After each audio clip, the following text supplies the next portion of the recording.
ഉമറുൻ നബിയാണല്ലോ ഇപ്പോഴത്തെ പ്രധാനപ്പെട്ട കഥാപാത്രം. അദ്ദേഹത്തെക്കുറിച്ച് ഒടുവിൽ കേൾക്കുന്നത് അദ്ദേഹം ഷൂ ബോംബ് വിദഗ്ധനായിരുന്നു എന്നാണ്. ഷൂ ബോംബ് എന്ന് കേട്ടാൽ സാധാരണക്കാർക്ക് ഒരു ധാരണ കിട്ടാൻ സാധ്യതയില്ല. എന്താണ് അതിൻ്റെ ഡീറ്റെയിൽസ്? അതായത് ഈ ഡോക്ടർ ഉമർ ഉൻ നബി ഷൂ ബോംബർ, അതായത് ഷൂവിലായിരുന്നു സ്ഫോടകം, അതിൻ്റെ ട്രിഗർ എന്നൊക്കെ കണ്ടെത്തിയിട്ടുണ്ട്. കാരണം കാറിൽ നിന്ന് നമുക്കറിയാവുന്ന ഒരു കാൽപാദം ആണ് അവശേഷിച്ചിരുന്നത്. പിന്നെ കാറിൽ മറ്റേ ഡ്രൈവിംഗ് ഇതിൻ്റെ താഴെ സീറ്റിൻ്റെ അടിയിൽ, ഡ്രൈവർ സീറ്റിൻ്റെ അടിയിൽ നിന്ന്, അയാൾ ഡ്രൈവ് ചെയ്തുകൊണ്ടിരിക്കുകയാണല്ലോ, ആ സീറ്റിൻ്റെ അടിയിൽ നിന്നൊരു ഷൂ കിട്ടി.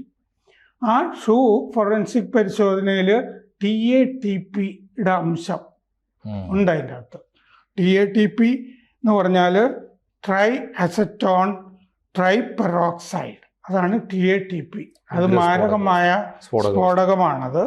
വൈറ്റ് ക്രിസ്റ്റൽ, വെളുത്ത ക്രിസ്റ്റലാണ്. പഴത്തിൻ്റെയൊക്കെ മണമായിരിക്കും അതിന് ആദ്യം ഉണ്ടാവുക. വെറും ചൂട് കൊണ്ട്, ഘർഷണം കൊണ്ട്, ഫ്രിക്ഷൻ, സൾഫ്യൂറിക് ആസിഡ് കൊണ്ട്, വെറുതെ ഷോക്ക് കൊണ്ട് ഒക്കെ ഇത് പൊട്ടിക്കാം, TATP. അപ്പോൾ അതിൻ്റെ അംശം ആ ഷൂവിൽ നിന്ന് കിട്ടിയിട്ടുണ്ട്. അപ്പോൾ ഷൂ, ഈ ഡ്രൈവിംഗ് സീറ്റിൻ്റെ അടിയിൽ നിന്ന് ഷൂ കിട്ടി, ഷൂവിൻ്റെ അടിയിൽ TATP അംശം. ഈ ഷൂവിൽ നിന്ന് ഒരു മെറ്റൽ ട്രിഗർ മുകളിലേക്ക് നിൽക്കുന്നുണ്ടായിരുന്നു, മെറ്റൽ ട്രിഗർ. അപ്പോൾ നമുക്ക് സാധാരണഗതിയിൽ അങ്ങനെ ഒരു ഇതുണ്ടെങ്കിൽ നമ്മൾ ഈ ശിവാശി പടക്കങ്ങൾ, ഓലപ്പടക്കമൊക്കെ ഇങ്ങനെ പൊട്ടിക്കില്ലേ എന്ന് പറഞ്ഞ പോലെ തീപ്പെട്ടി കൊണ്ട് കത്തിച്ചാലും ഇത് ധാരാളമായിട്ട് പൊട്ടിക്കോളും. അപ്പോൾ ഈ TATP സ്ഫോടകം, അതിനെ മദർ ഓഫ് സാത്താൻ എന്നാണ് പറയുന്നത്. ചെകുത്താൻ്റെ മാതാവ് അല്ലേ എന്നാണ് ഈ മാരക സ്ഫോടകം ആയതുകൊണ്ട് പറയുന്നത്, മദർ ഓഫ് സാത്താൻ എന്നാണ്. അപ്പോൾ ഈ സ്ഫോടകം അമോണിയം നൈട്രേറ്റ് പ്ലസ് TATP ആണെന്നുള്ളത് ഫോറൻസിക് അനാലിസിസിൽ നിന്ന് വ്യക്തമാണ്. ഈ ഷൂവിൽ നിന്ന് കിട്ടിയ അംശം TATPയുടെ ആയിരുന്നു.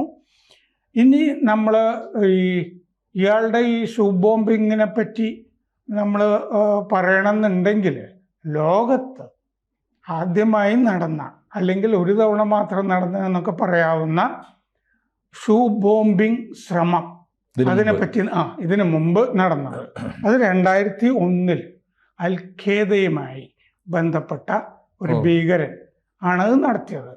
അത് പിന്നെ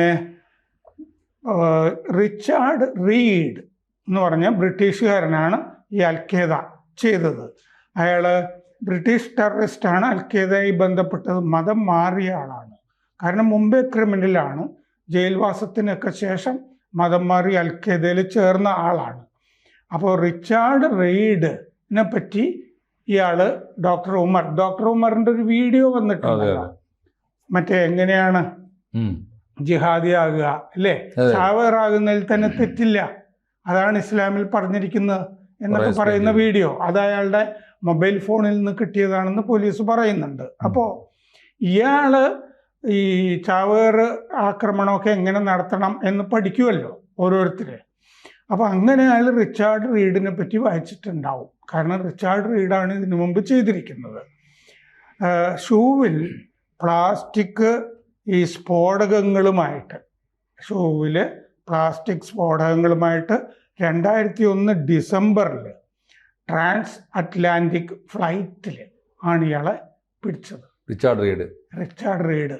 കാരണം ഇയാൾ ഈ ഷൂവിലേക്ക്, ഞാൻ പറഞ്ഞില്ലേ, അതിൽ നിന്ന് പ്രൊട്രൂഡ് ചെയ്യുന്ന ഒരു കഷ്ണത്തിൽ ഇയാൾ തീപ്പെട്ടി കൊണ്ട് കൊളുത്താൻ പോകുന്നത് ഒരു ക്രൂ കണ്ടിട്ട് അവരും പിന്നെ യാത്രക്കാരും എല്ലാം കൂടി ഇയാളെ കീഴ്പ്പെടുത്തുകയാണ് ചെയ്തത്. അങ്ങനെ ആ വിമാനം മൊത്തത്തിൽ കത്തിപ്പോയില്ല, പൊട്ടിത്തെറിച്ചില്ല. 2001 ഡിസംബറിൽ ട്രാൻസ് അറ്റ്ലാന്റിക് ഫ്ലൈറ്റ്. അപ്പോൾ ആ സംഭവം കുറച്ചുകൂടി ഞാൻ പറയാം. പക്ഷെ ആ സംഭവത്തിന് ശേഷം നമ്മൾ ഫ്ലൈറ്റിലൊക്കെ പോവുകയാണെങ്കിൽ സ്ക്രീനിങ്ങിൽ എപ്പോഴും ഷൂ നീക്കണം എന്നുള്ള നിയമം ഉണ്ടായിരുന്നു. ഈ കൊല്ലം ജൂലൈ വരെ അമേരിക്കയിൽ ഈ നിയമം ഉണ്ടായിരുന്നു. ഓ ശരി. നമ്മൾ സ്ക്രീനിങ്ങിൽ ആ ഷൂ നോക്കി ഷൂവും കൂടി പരിശോധിക്കുന്ന നിയമം ഉണ്ടായിരുന്നു. അപ്പോൾ 2001 ഡിസംബർ 22-നാണ് സംഭവം നടന്നത്. അമേരിക്കൻ എയർലൈൻസ് ഫ്ലൈറ്റ് 63 അത് പാരീസിൽ നിന്ന് അമേരിക്കയിലെ മയാമിയിലേക്കുള്ള അമേരിക്കൻ എയർലൈൻസ് ഫ്ലൈറ്റ്, അതിൽ 283 ഗ്രാം TATP. ഇത് തന്നെ ഇപ്പൊ ഇയാളുടെ ഷൂവിൽ നിന്ന് ഉമർ നബിയുടെ ഷൂവിൽ നിന്ന് കിട്ടിയ അംശങ്ങൾ എന്ന് പറയുന്നില്ലേ, ഇതേ സ്ഫോടകം TATP അതും PETN ആണ് അയാളുടെ കയ്യിൽ ഉണ്ടായിരുന്നത്. PETN എന്ന് പറഞ്ഞാൽ പെൻറ്റാ എരിത്രിറ്റോൾ ടെട്രാനൈട്രേറ്റ്, അതാണ് PETN. ഇതൊക്കെ മാരക സ്ഫോടകങ്ങളാണ്. ഇതിൽ മനോരമയിലൊരു വിദഗ്ധൻ എഴുതിയതേ ഈ ഉമറുൻ നബി സംഭവം നടന്ന ഉടനെ അയാൾ ചാവേറുമല്ല, കാരണം വയറും ആണിയൊന്നും കാണാത്തത് കൊണ്ട് ഇങ്ങനെ വലിയ സ്ഫോടകമായിരിക്കില്ല എന്നൊക്കെ മനോരമയിലൊരു പീറ വിദഗ്ധൻ എഴുതിയിരുന്നു. അന്ന് തന്നെ ഞാൻ ഇവിടെ ചർച്ചയിൽ പറഞ്ഞിരുന്നു, അല്ലാത്ത സ്ഫോടകങ്ങളാണ് ഇപ്പോൾ ഉപയോഗിക്കുന്നത്, അത് TATPയും PETN ഒക്കെയാണെന്ന് ഞാൻ അതിനെ തർക്കിച്ച് ഞാൻ പറഞ്ഞിരുന്നു.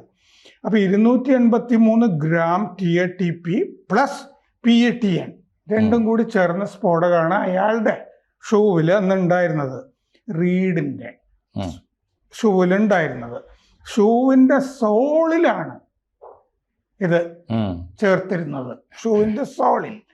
അപ്പോൾ ഈ ക്രൂ വിമാനത്തിലെ ഭക്ഷണം മീൽ കൊടുത്തു കഴിഞ്ഞ് ഫ്ലൈറ്റ് അറ്റൻഡൻറ്റ് അവർ ഷൂവിൽ നിന്ന് നീണ്ട ഫ്യൂസ് ഇയാൾ തീപ്പെട്ടി കൊണ്ട് കത്തിക്കാൻ നോക്കുന്നതായിട്ട് അവർ കണ്ടു. അങ്ങനെ മീലെല്ലാവർക്കും വിതരണം ചെയ്ത് മടങ്ങുമ്പോൾ ഫ്ലൈറ്റ് അറ്റൻഡൻറ്റ് കണ്ടു ഇയാൾ ഇങ്ങനെ എന്തോ കത്തിക്കാൻ നോക്കുന്നത്. അപ്പോൾ 6 അടി 2 ഇഞ്ച് ഉയരമുള്ള ആജാനബാഹു ആയിട്ടുള്ള ആളാണ് ഈ റിച്ചാർഡ് റീഡ്. അപ്പോൾ അയാളെ ക്രൂവും യാത്രക്കാരും കൊണ്ട് കൂടി കീഴ്പ്പെടുത്തി. അന്ന് സീറ്റ് ബെൽറ്റ് അതിൻ്റെ അംശങ്ങൾ, ഹെഡ്ഫോൺ കോഡുകൾ, ഇതൊക്കെ ഉപയോഗിച്ചു യാത്രക്കാരെ ഇയാളെ കെട്ടാനും വലിഞ്ഞു മുറുക്കാനും ഒക്കെ. ഒരു ഡോക്ടർ, യാത്രക്കാരനായിട്ട് ഉണ്ടായിരുന്ന ഡോക്ടർ ഇയാൾക്ക് ട്രാങ്കുലൈസർ കുത്തിവെച്ചു മയക്കി. എന്നിട്ട് ഈ വിമാനം തിരിച്ചു വിട്ടു. ശരിക്കും പോകേണ്ട മയാമിയിലേക്ക് പകരം ഇത് ബോസ്റ്റണിലെ ലോഗൻ ഇൻ്റർനാഷണൽ എയർപോർട്ടിലേക്ക് വിമാനം തിരിച്ചു വിട്ടു.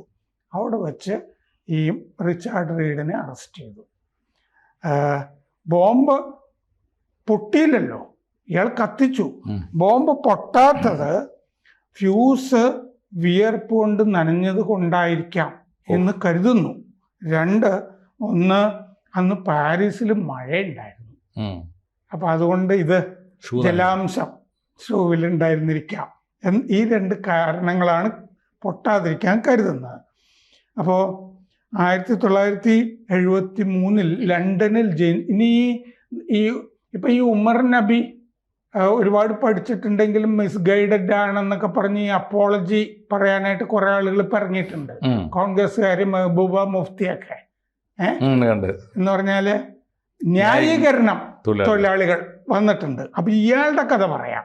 ഈ റിച്ചാർഡ് റീഡ് എന്തായിരുന്നു, എങ്ങനെ അയാൾ 1973 ലണ്ടനിൽ ജനിച്ചു. യൗവനത്തിൽ തന്നെ അയാൾ കുറ്റവാളിയായി ജയിലിൽ പോയി, പലതവണ ജയിലിൽ പോയി. 1992 ജയിലിലായിരിക്കെ അയാൾ ഇസ്ലാമിൽ ചേർന്നു. നോർത്ത് ലണ്ടൻ ഫിൻസ്ബ്യൂറി പാർക്ക് മോസ്കിലാണ് ഈ പോയിക്കൊണ്ടിരുന്നത് ഇയാള്. നമ്മൾ ഇവിടെ ഒരു ഇമാമിനെ പറ്റി പറയുന്നില്ലേ, ഇർഫാൻ എന്ന് പറഞ്ഞിട്ട് മോസ്കില്, അയാൾ ഇവരെ മസ്തിഷ്ക പ്രക്ഷാളനം ചെയ്തത്, അതേ സമാന കഥ വരിക. ഇയാൾ പോയിക്കൊണ്ടിരുന്നത് ഇസ്ലാമിൽ ചേർന്നിട്ട് നോർത്ത് ലണ്ടൻ ഫിൻസ്ബ്യൂറി പാർക്ക് മോസ്കിലാണ് പോയിക്കൊണ്ടിരുന്നത്. അവിടുത്തെ ഇമാം അബൂ ഹംസ അൽ മസ്രി, അയാൾ ടെററിസ്റ്റ് ആയിരുന്നു, അൽ ഖൈദ. അപ്പോൾ 1990-കളിൽ പാകിസ്ഥാനിലും അഫ്ഗാനിസ്ഥാനിലും ഒക്കെ പോയി ഈ റീഡ്. അത് അൽ-ഖയ്ദയിൽ ചേർന്നു. അത് അൽ-ഖയ്ദ അഫ്ഗാനിസ്ഥാനിലോ മറ്റോ വെച്ചിട്ട് ഇയാൾക്ക് ഷൂ ബോംബ് ട്രെയിനിങ് ഏൽപ്പിച്ചു എന്നാണ് കണ്ടെത്തിയിരിക്കുന്നത്. ഇയാൾക്ക് കോടതി 3 ജീവപര്യന്തം വിധിച്ചു. 110 കൊല്ലം പരോളൊന്നുമില്ലാതെ കഴിയാനായിട്ട് വിധിച്ചു. 1 മില്യൺ പിഴയും വിധിച്ചു ഇയാൾക്ക്. ഈ കൊളറാഡോ ADX ഫ്ലോറൻസ് ജയിലിലാണ് ഇപ്പോൾ റെയ്ഡ് കഴിയുന്നത്. ഫ്ലോറൻസ് ജയിലിലാണ് ഇപ്പോൾ കഴിയുന്നത്. ഇതാണ് ഷൂ ബോംബിന്റെ ചരിത്രത്തിലുള്ള ഏക കഥ. 24 കൊല്ലം മുമ്പാണ് ആദ്യത്തെ പരീക്ഷണം അല്ലേ, ആദ്യത്തെ അനുഭവം വന്നത്. ഈ പരീക്ഷ, ഈ ടെസ്റ്റ് ഉണ്ടല്ലോ, അതായത് ഷൂ കൂടി സ്കാനറിൽ വെച്ചുള്ള പരിശോധന ഇപ്പോഴും ഉണ്ട് അറബ് രാജ്യങ്ങളിലൊക്കെ. പക്ഷെ അത് സ്വർണം കടത്തുന്നുണ്ടോ നോക്കാനാ, അതിനുള്ളിൽ ബോംബുണ്ടോ നോക്കാനല്ല. അതിന് സത്യത്തിൽ ആലോചിച്ച് നോക്കും എന്തുമാത്രം മാരകമാണ് ഈ ഷൂ പോലും. ഇപ്പോൾ ഷൂ ഇട്ടാലുള്ളൊരു ഗുണം എന്താണെന്ന് വെച്ചാൽ, എനിക്ക് സാറിനോട് ചെറിയൊരു ദേഷ്യം വന്ന അമർത്തിയൊരു ചവിട്ടിയാൽ നമ്മളും വിമാനത്താവളവും ഒക്കെ തകർന്നു പോകുമല്ലോ. മാരകമായ ഒരു സംവിധാനത്തിലാണ് ഇവരൊക്കെ എത്തി നിൽക്കുന്നത് അല്ലേ. തീർച്ചയായിട്ടും ഈ ഭീകരവാദത്തിൻ്റെ ഒരു വളർച്ച, അല്ലെങ്കിൽ അവരുടെ സാങ്കേതികമായ വളർച്ച, ലോകത്തിൽ ആദ്യമായിട്ട് ഈ സാറ്റലൈറ്റ് ഫോൺ ഉപയോഗിച്ചത് ബിൻ ലാദനാണ് എന്നൊരു കഥ ഞാൻ വായിച്ചിട്ടുണ്ട്. എന്ന് പറഞ്ഞാൽ ഇവരാണ് നമ്മൾ വിചാരിക്കുന്നിടത്തോളം ലോകത്തിലെ ഏറ്റവും വലിയ വിനാശകാരികളാണ് ലോകത്തിലെ ഏറ്റവും വലിയ സൗകര്യങ്ങൾ ഉപയോഗിക്കുന്നത്, ഏറ്റവും ആധുനികമായ സൗകര്യങ്ങൾ. അതുകൊണ്ട് ഈ ഉമറുൻ നബിയുടെ ബോംബ് നമ്മുടെ ലോകം എത്തി നിൽക്കുന്ന ഭീകരതയുടെ ഏറ്റവും ഭീകരമായ രൂപമാണ് നമ്മളോട് പറയുന്നത്. ഒരു വലിയ ജാഗ്രതയായിട്ട് പുതിയ ലോകം. മാത്രമല്ല, ഇതിൻ്റെ അകത്ത് ആദ്യമൊക്കെ മുഖ്യധാരാ മാധ്യമങ്ങളിൽ വരികയും ഞാൻ ഇവിടുത്തെ ചർച്ചയിൽ ഒരിക്കലും ശരിയാകാൻ സാധ്യതയില്ല എന്ന് പറയുകയും ചെയ്ത ഒരു കാര്യം ഓർമ്മിക്കണം നമ്മൾ. മറ്റ് ഡോക്ടർമാരെയൊക്കെ പിടിച്ചപ്പോൾ ഇയാൾ പേടിച്ചിട്ടേ കുറച്ച് സ്ഫോടകമായിട്ട് ഡൽഹിക്ക് പോയപ്പോൾ അബദ്ധത്തിലേ വണ്ടിയിലിരുന്ന് സ്ഫോടകം പൊട്ടിത്തെറിച്ചാണ് എന്ന് നിങ്ങൾ വായിച്ചത് ഓർക്കുന്നുണ്ട്. ഇത് ഒരിക്കലും ശരിയാവില്ല. കാരണം എന്താണെന്ന് വെച്ചാൽ അയാൾ ചാവേറാണ്. ഇവരുടെയൊക്കെ മാനസികാവസ്ഥ നമ്മൾ പുസ്തകമൊക്കെ വായിക്കുന്നതല്ലേ. ഇപ്പോൾ ഈ ഷൂവിലെ ഈ അംശങ്ങൾ കണ്ടെത്തിയോടുകൂടി അത് വളരെ വ്യക്തമല്ലേ. അതെ. ഇന്നിപ്പോൾ തിരുവനന്തപുരത്ത് ഒരു പത്രവാർത്ത ഉണ്ട്. ഇന്നലെയൊക്കെ ആയിട്ട് ഇന്ത്യൻ എക്സ്പ്രസിൽ നിന്ന് പ്രധാനപ്പെട്ട വാർത്തയുണ്ട്. ഒരമ്മയും 16 വയസ്സുള്ള കുട്ടിയെ അവർക്ക് ദേഷ്യം വരുമ്പോൾ, അല്ലെങ്കിൽ അവൻ പഴയ ഇവൻ്റെ യഥാർത്ഥ അച്ഛൻ്റെ അടുത്തേക്ക് പോയി എന്നുള്ള കുറ്റത്തിന് ഈ കുട്ടിയെ IS-കാരെ വിളിച്ചു വരുത്തിയിട്ട് അവർക്ക് ഏൽപ്പിച്ചു കൊടുക്കുകയാണ്. ഒരു അമ്മ ഒരു കുട്ടിയെ കൊന്നുകളയുന്നതിനേക്കാൾ ഭീകരല്ലേ ഇത്തരക്കാരുടെ കയ്യിലേക്ക് കൊടുക്കുന്നത്. അപ്പോൾ അത്തരക്കാർക്കൊക്കെ, അത്തരം ചിന്താ പദ്ധതികൾക്കൊക്കെ ഉള്ള ഒരു വലിയ മുന്നറിയിപ്പാണ് ഷൂ ബോംബ്. എല്ലാവർക്കും പാഠമാവട്ടെ. കൂടുതൽ വാർത്തകളും വിശേഷങ്ങളും നിങ്ങളിലേക്ക് എത്താൻ ABC മലയാളം സബ്സ്ക്രൈബ് ചെയ്യുക, ബെൽ ബട്ടണും അമർത്തുക.